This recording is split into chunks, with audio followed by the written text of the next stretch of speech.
নমস্কাৰ বন্ধু বান্ধৱীসকল, চেনেলৰ মজিয়ালৈ সকলোকে স্বাগতম জনাইছোঁ। বন্ধু বান্ধৱীসকল, আজিৰ ভিডিঅ'টোত মই আপোনালোকলৈ লৈ আহিছোঁ আগন্তুক অসম চৰকাৰৰ দ্বাৰা আয়োজিত টেট পৰীক্ষাত আহিব পৰা 25টা সম্ভাৱ্যপূৰ্ণ প্ৰশ্ন। বন্ধু বান্ধৱীসকল, প্ৰশ্নকেইটা মই 6ষ্ঠ, 7ম আৰু 8ম শ্ৰেণীৰ সমাজ বিজ্ঞানৰ পৰা সংগ্ৰহ কৰিছোঁ আৰু প্ৰশ্নকেইটা কেৱল ভূগোল বিষয়ক প্ৰশ্ন, ৰাজনৈতিক বিজ্ঞান, ইতিহাস বা অৰ্থনৈতিক বিজ্ঞানৰ প্ৰশ্ন ইয়াত নাই। যি কি নহওক, আমি প্ৰশ্নকেইটালৈ আগবাঢ়িছোঁ। আমাৰ প্ৰথম প্ৰশ্নটো হ'ল,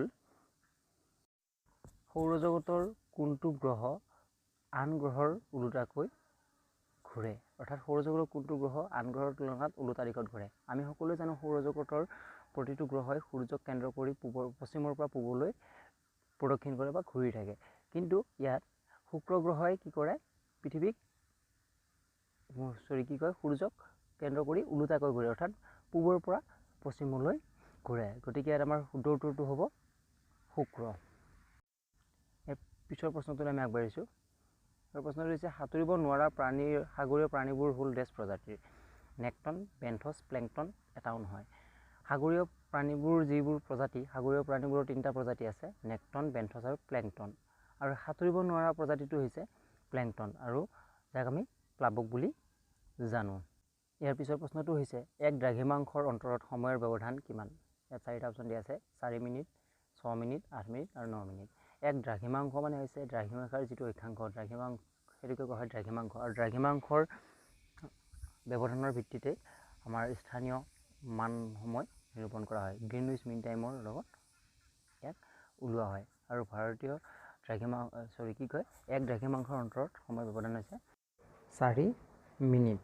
আৰু সেই অনুপাতে ভাৰতবৰ্ষৰ যি 82.30 ডিগ্ৰী অক্ষাংশৰ মাজেৰে যিডাল ৰেখা গৈছে, আৰু সেইডাল ৰেখাকে ভাৰতবৰ্ষৰ সোঁমাজেৰে যোৱা সেই ৰেখাডালকে ভিত্তি কৰি আমাৰ ভাৰতীয় স্থানীয় মান ধৰা হয়। আৰু সেইবাবে 82.3 লগত যদি আমি 4কৈ পূৰণ কৰোঁ, 82.30 দ্ৰাঘিমাংশৰ ডিগ্ৰীৰ লগত যদি আমি 4 মিনিটকৈ পূৰণ কৰোঁ, তেতিয়া আমি পাওঁগৈ 329.2 ছেকেণ্ড। আৰু সেইটোক যেতিয়া আমি ঘণ্টালৈ কনভাৰ্ট কৰি দিম, তেতিয়া হ'বগৈ আমাৰ 5.48 ছামথিং, অৰ্থাৎ প্ৰায় 5.5 ঘণ্টা। গতিকে সেইবাবে আমাৰ গ্ৰীণউইচ মিন টাইমৰ লগত ইয়াৰ পাৰ্থক্য 5.5 ঘণ্টা। ইয়াৰ পিছৰ প্ৰশ্নটো হৈছে, লাব্ৰাডৰ সোঁত কোন মহাসাগৰীয় সোঁত? বিভিন্ন সোঁত পোৱা যায়। লাব্ৰাডৰ সোঁত, গৰম পানীৰ সোঁতবিলাক যিবোৰ আহে, ঠাণ্ডা পানীৰ সোঁত উঠি যায়, গতিকে এইবোৰ সোঁত। গতিকে লাব্ৰাডৰ সোঁত কোন মহাসাগৰীয় সোঁত বুলি সুধিছে? ইয়াত প্ৰশান্ত মহাসাগৰ, উত্তৰ আটলাণ্টিক, দক্ষিণ আটলাণ্টিক আৰু ভাৰত মহাসাগৰ। আৰু ইয়াত আমাৰ শুদ্ধ উত্তৰটো হ'বগৈ উত্তৰ আটলাণ্টিক মহাসাগৰীয় সোঁত। ইয়াৰ পিছৰ প্ৰশ্নটো হৈছে, কয়লা উৎপাদনত পৃথিৱীৰ ভিতৰত ভাৰতৰ স্থান কি? দ্বিতীয়, তৃতীয়, সপ্তম আৰু দশম। আৰু কয়লা উৎপাদনত ভাৰতৰ স্থান হৈছে তৃতীয়। আৰু আমি জানি থোৱাটো ভাল যে অভ্ৰ উৎপাদনত ভাৰত প্ৰথম, আকৰিক গ্লু উৎপাদনত চতুৰ্থ, মেংগানিজ উৎপাদনত ষষ্ঠ আৰু এলুমিনিয়াম উৎপাদনত পৃথিৱীৰ ভিতৰত ভাৰতবৰ্ষই দশম স্থান অধিকাৰ কৰি আছে। আমি ইয়াৰ পিছৰ প্ৰশ্নটোলৈ আগবাঢ়িছোঁ। পিছৰ প্ৰশ্নটো হৈছে, ভাৰতবৰ্ষত সৰ্বপ্ৰথম ৰেল চলে? 1853 চনৰ 16 এপ্ৰিল, 1833 চনৰ 16 মে', 1835 চনৰ 16 এপ্ৰিল, 1853 চনৰ 16 মে'। আৰু ভাৰতবৰ্ষৰ পোনপ্ৰথমবাৰৰ বাবে ৰেল চলিছিল ব্ৰিটিছ আমোলতেই 1853 চনৰ 16 এপ্ৰিল তাৰিখে। আৰু ই মুম্বাইৰ পৰা থানেলৈকে চলিছিলে সৰ্বপ্ৰথম। ইয়াৰ পিছৰ প্ৰশ্নটোলৈ আমি আগবাঢ়িছোঁ। পিছৰ প্ৰশ্নটো হৈছে, ভাৰতবৰ্ষৰ কোনখন ৰাজ্যত পথৰ ঘনত্ব আটাইতকৈ বেছি? পথৰ ঘনত্ব বেছি মানে বাট পথ বেছিকৈ আছে। অসম, মহাৰাষ্ট্ৰ, তামিলনাডু, কেৰেলা। ইয়াত আমাৰ শুদ্ধ উত্তৰটো হ'বগৈ, যদিও আমি ভাবিব পাৰোঁ যে মহাৰাষ্ট্ৰত হয়তো যথেষ্ট ভিৰ ভাৰ হ'ব, যথেষ্ট হয়তো তাত বাট পথৰ ঘনত্ব বেছি হ'ব, কিন্তু বাট পথৰ ঘনত্ব মহাৰাষ্ট্ৰত বেছি নহয়, বাট পথৰ ঘনত্ব হৈছে কেৰেলাত বেছি। আমি পৰৱৰ্তী প্ৰশ্নলৈ আগবাঢ়িছোঁ। পিছৰ প্ৰশ্নটো হৈছে, ভাৰতৰ দীৰ্ঘতম ৰাষ্ট্ৰীয় ঘাইপথ কোনটো? 1 নং, 2 নং, 7 নং আৰু 37 নং। আৰু ভাৰতৰ আটাইতকৈ দীৰ্ঘতম পথটো হৈছে ৰাষ্ট্ৰীয় ঘাইপথটো 7 নং ৰাষ্ট্ৰীয় ঘাইপথ। বন্ধু বান্ধৱীসকল, ভিডিঅ'টো ভাল লাগিলে লাইক কৰিব, শ্বেয়াৰ কৰিব আৰু চেনেলটো ছাবস্ক্ৰাইব কৰি থৈ দিব পৰৱৰ্তী ভিডিঅ'ৰ ন'টিফিকেশ্যন পাবলৈ। কাষত থকা বেল আইকনটো দবাই দিব। আহক আমি পিছৰ প্ৰশ্নটোলৈ আগবাঢ়োঁ। ইয়াৰ পিছৰ প্ৰশ্নটো হৈছে, আলুপতি কি? আলুপতি হৈছে এটি স্বৰ, এখন ধৰ্মস্থান, এখন উপনৈ আৰু এবিধ খাদ্য। আৰু ইয়াৰ শুদ্ধ উত্তৰটো হ'বগৈ আলুপতি হৈছে এটি স্বৰ আৰু ব্ৰহ্মপুত্ৰৰ এক উল্লেখযোগ্য স্থায়ী স্বৰ। ইয়াৰ পিছৰ প্ৰশ্নটো হৈছে তলৰ কোনখন ব্ৰহ্মপুত্ৰৰ উত্তৰ বাহিনী উপনৈ? ব্ৰহ্মপুত্ৰৰ বহুকেইখন উপনৈ আছে আমি জানো, ইয়াৰ ভিতৰত কোনখন উত্তৰ বাহিনী উপনৈ বুলি সোধা হৈছে। আমি প্ৰশ্নটো চাব লাগিব উত্তৰ বাহিনী উপনৈ। দৰিকা, দিহিং, ডিক্ৰং, ধলেশ্বৰী। আমি প্ৰথমতে চাব লাগিব যে ধলেশ্বৰী হৈছে বৰাক উপত্যকাৰ, গতিকে বৰাক নদীৰ উপনৈ, গতিকে এইটো প্ৰশ্নটো আমাৰ হ'বই নোৱাৰে। আৰু দৰিকা আৰু দিহিং আমাৰ শিৱসাগৰ ফালে আছে, অৰ্থাৎ আমাৰ দক্ষিণত আছে, গতিকে আমাৰ শুদ্ধ উত্তৰটো হ'ব ডিক্ৰং। ইয়াৰ পিছৰ প্ৰশ্নটো হৈছে ব্ৰহ্মপুত্ৰ নৈৰ উৎসৰ হিমবাহটোৰ নাম কি? ব্ৰহ্মপুত্ৰ নৈখন য'ৰ পৰা ওলাই আহিছে, ব্ৰহ্মপুত্ৰ নদী য'ৰ পৰা ওলাইছে, সেই হিমবাহটোৰ নাম কি? ইয়াত দিয়া আছে 4টা অপশ্যন, তামচুক, খামলা, চেমা ইয়ুংডং, চুৰটেন। এতিয়া তামচুক, খামলা আৰু চুৰটেন এই তিনিটা এখন ঠাইৰে নাম। ইয়াক মই 3টা ভাগত বিভক্ত কৰি লিখিছোঁ। এখন ঠাইৰে নাম তামচুক, খামলা, চুৰটেন, আৰু এখন হৈছে তিব্বতৰ এখন ঠাই, আৰু তিব্বতৰে এটা হিমবাহ চেমা ইয়ুংডুং, তাৰ পৰা ব্ৰহ্মপুত্ৰ নৈ বৈ আহিছে, অৰ্থাৎ ইয়াৰ শুদ্ধ উত্তৰটো হৈছে চেমা ইয়ুংডুং। আৰু তিব্বতৰ তামচুক, খামলা, চুৰটেন নামৰ ঠাইখনৰ পৰা চেমা ইয়ুংডুং হিমবাহৰ পৰা ব্ৰহ্মপুত্ৰ নৈ বৈ আহিছে। ইয়াৰ পিছৰ প্ৰশ্নটো হ'ল বাৰ্ষিক জলপ্ৰবাহৰ পৰিমাণৰ ক্ষেত্ৰত ব্ৰহ্মপুত্ৰৰ স্থান প্ৰথম, দ্বিতীয়, তৃতীয়, সপ্তম। প্ৰশ্নটো হৈছে যে বছৰি কিমান পৰিমাণে পানী ব্ৰহ্মপুত্ৰৰ বুকুৱেদি বাগৰি যায় বা ব্ৰহ্মপুত্ৰৰ বুকুৱে কঢ়িয়াই আনি সাগৰলৈ পেলায়, আৰু ইয়াৰ শুদ্ধ উত্তৰটো হৈছে তৃতীয়।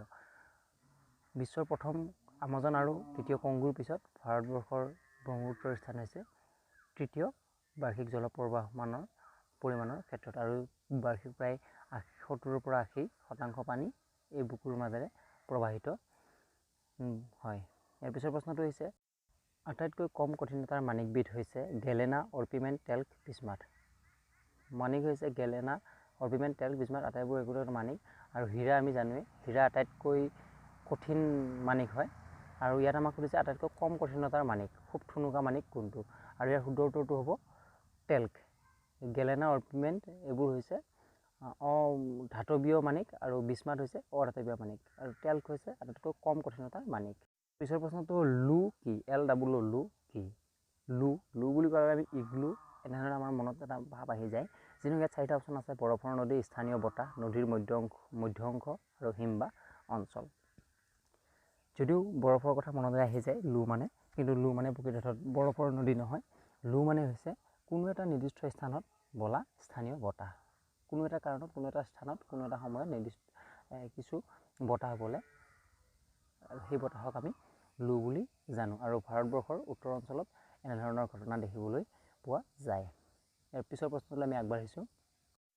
ইয়াৰ পিছৰ প্ৰশ্নটো হৈছে ইৰাৱতী নদী কোন ঠাইত অৱস্থিত, কোন দেশত অৱস্থিত? ইৰাৱতী নদী ইৰাৱতী বুলি কোৱাৰ লগে লগে হয়তো আমাৰ ভাৰতবৰ্ষ বা বাংলাদেশৰ নাম মনলৈ আহে, কিন্তু ইৰাৱতী নামৰ নদীখন অৱস্থিত হৈছে আচলতে ম্যানমাৰত। ইয়াৰ শুদ্ধ উত্তৰটো হৈছে ম্যানমাৰ। পিছৰ প্ৰশ্নটোলৈ আগবাঢ়িছোঁ। পিছৰ প্ৰশ্নটো হৈছে এপ্ৰিল আৰু জুন মাহৰ সময়ত জলবায়ু শুকান হয় আৰু উষ্ণতা বাঢ়িব ধৰে, এই ছুটি ঋতুটোক শস্যৰ দিশেৰে কি বোলা হয়? শস্যৰ দিশেৰে আমি ঋতুসমূহ কি কওঁ? খাৰিফ, ৰবি, জায়দ, আৰু এটাও নহয়। আমি খাৰিফ আৰু ৰবিটো জানো, আৰু এই ছুটি ঋতুটো হৈছে জায়দ ঋতু, যিটো সময়ত আমি তিয়ঁহ, জিকা আদিৰ খেতি কৰোঁ। এপ্ৰিলৰ পৰা জুন মাহৰ ভিতৰত জায়দ ঋতু বুলি কোৱা হয়। পিছৰ প্ৰশ্নটোলৈ আগবাঢ়িছোঁ। পিছৰ প্ৰশ্নটো হৈছে তলৰ কোনটো স্থানভিত্তিক সম্পদ? ইয়াত আমি যদি চাওঁ শিল, পানী, কয়লা, মাটি, 4টা অপশ্যন আছে। শিল সকলো ঠাইতে পোৱা যায় কম বেছি পৰিমাণে, পানীও সকলো ঠাইতে কম বেছি পৰিমাণে পোৱা যায়, মাটিও সকলো ঠাইতে পোৱা যায়। এতিয়া স্থানভেদে পোৱাৰ সম্পদ কোনটো হৈছে? স্থানভেদে পোৱা সম্পদ হৈছে কয়লা। ইয়াৰ শুদ্ধ উত্তৰটো হৈছে কয়লা। কয়লা সকলো ঠাইতে সমানে পোৱা নাযায়, ক'ৰবাত পোৱা যায়, আৰু ক'ৰবাত হয়তো একেবাৰে পোৱাই নাযায়, কিন্তু পানী কম বেছি পৰিমাণে হ'লেও সকলোতে পোৱা যাব, শিল সকলোতে পোৱা যাব কম বেছি পৰিমাণে, মাটিও কম বেছি পৰিমাণে সকলোতে পোৱা যাব। আমি পিছৰ প্ৰশ্নটোলৈ আগবাঢ়িছোঁ। পিছৰ প্ৰশ্নটো হৈছে কিমান চনত নাগালেণ্ড অসমৰ পৰা পৃথক হয়? অসমৰ পৰা নাগালেণ্ড পৃথক হোৱাৰ চনটো সুধিছে 1972 চন, 1962 চন, 1963 চন, 1970 চন, আৰু অসমৰ পৰা নাগালেণ্ড পৃথক হৈছিলে 1963 চনত, আৰু 1972 চনত মেঘালয় আৰু মিজোৰাম একেলগে অসমৰ পৰা পৃথক হৈছিলে। অসমৰ আটাইতকৈ ওখ পৰ্বত শৃংগটোৰ নাম কি? অসমৰ আটাইতকৈ ওখ পৰ্বত শৃংগটোৰ নাম সুধিছে। শৃংগটোৰ নাম লাইকাই, কাংটু, বৰাইল, লেইবাট। 4টা অপশ্যন আছে। আৰু কাংটু হৈছে অৰুণাচলৰ এটি শৃংগ, লেইবাট হৈছে মণিপুৰৰ এটি শৃংগ, আৰু বৰাইল হৈছে অসমৰ আটাইতকৈ ওখ পৰ্বতমালা। অসমৰ আটাইতকৈ ওখ পৰ্বতমালাটো হৈছে বৰাইল, আৰু বৰাইল পৰ্বতৰ ওপৰতে থকা যিটো শৃংগ পিক, আৰু সেই পিকটো হৈছে লাইকাই, আৰু ইয়াত সেইবাবে আমাৰ শুদ্ধ উত্তৰটো হ'ব লাইকাই। পিছৰ প্ৰশ্নটো, উত্তাপ আৰু বৃষ্টিপাতৰ ওপৰত ভিত্তি কৰি ভাৰতবৰ্ষৰ প্ৰাকৃতিক উদ্ভিদসমূহক কেইটা ভাগত ভগোৱা হৈছে? উত্তাপ আৰু বৃষ্টিপাতৰ ওপৰত ভিত্তি কৰি 4, 5, 6, 7 4টা ভাগত 4টা প্ৰশ্নৰ উত্তৰ দি থোৱা আছে। কোনটো শুদ্ধ আমি লিখিব লাগে, আৰু শুদ্ধ উত্তৰটো হ'ব ইয়াতে 6টা ভাগত বিভক্ত কৰা হৈছে। পিছৰ প্ৰশ্নটোলৈ আগবাঢ়িছোঁ। পিছৰ প্ৰশ্নটো হৈছে অসমৰ এখন বৰ্ষাৰণ্য হৈছে দিহিং পাটকাই, ডিব্ৰু চৈখোৱা, মানাহ, গিহন। আৰু শুদ্ধ উত্তৰটো হৈছে দিহিং পাটকাই। দিহিং পাটকাই অসমৰ এখন বৰ্ষাৰণ্য। আৰু পৃথিৱীৰ বৰ্ষাৰণ্য আমি জানো, বৰ্ষাৰণ্য এমাজন, পৃথিৱীৰ হাওঁফাওঁ বুলি যাক কোৱা হয়। ইয়াৰ পিছৰ প্ৰশ্নটোলৈ আমি আগবাঢ়িছোঁ। ইয়াৰ পিছৰ প্ৰশ্নটো আছে পানীদিহিং অভয়াৰণ্য কোনখন জিলাত অৱস্থিত? ইয়াত আমাৰ 4টা অপশ্যন দি থোৱা আছে, ডিব্ৰুগড়, শিৱসাগৰ, লখিমপুৰ আৰু যোৰহাট। আৰু আমাৰ শুদ্ধ উত্তৰটো হ'ব শিৱসাগৰ। আমি হয়তো সকলোৱে জানোৱেই, তথাপি ইয়াক আমি ৰিভিজন কৰাৰ বাবে বা পুনৰ মনত পেলোৱাৰ বাবে আমি লিখিছোঁ, প্ৰশ্নটো ইয়াত ইনক্লুড কৰিছোঁ, আৰু শুদ্ধ উত্তৰটো হ'ব ইয়াতে শিৱসাগৰ। পানীদিহিং অভয়াৰণ্য শিৱসাগৰ জিলাত অৱস্থিত। ইয়াৰ আমি পিছৰ প্ৰশ্নটোলৈ আগবাঢ়িছোঁ। ইয়াৰ পিছৰ প্ৰশ্নটো হৈছে ইষ্ট কি? এবিধ অনুজীৱ, এবিধ খাদ্য, এবিধ ৰোগ, এটাও নহয়। আৰু ইষ্ট হৈছে এবিধ অনুজীৱ, আৰু এই অনুজীৱসমূহে যিবোৰ বেয়া অনুজীৱ, এই অনুজীৱসমূহে আমাৰ দেহৰ ভিতৰলৈ গৈ আমাৰ কি কৰে, বেমাৰৰ সৃষ্টি কৰে।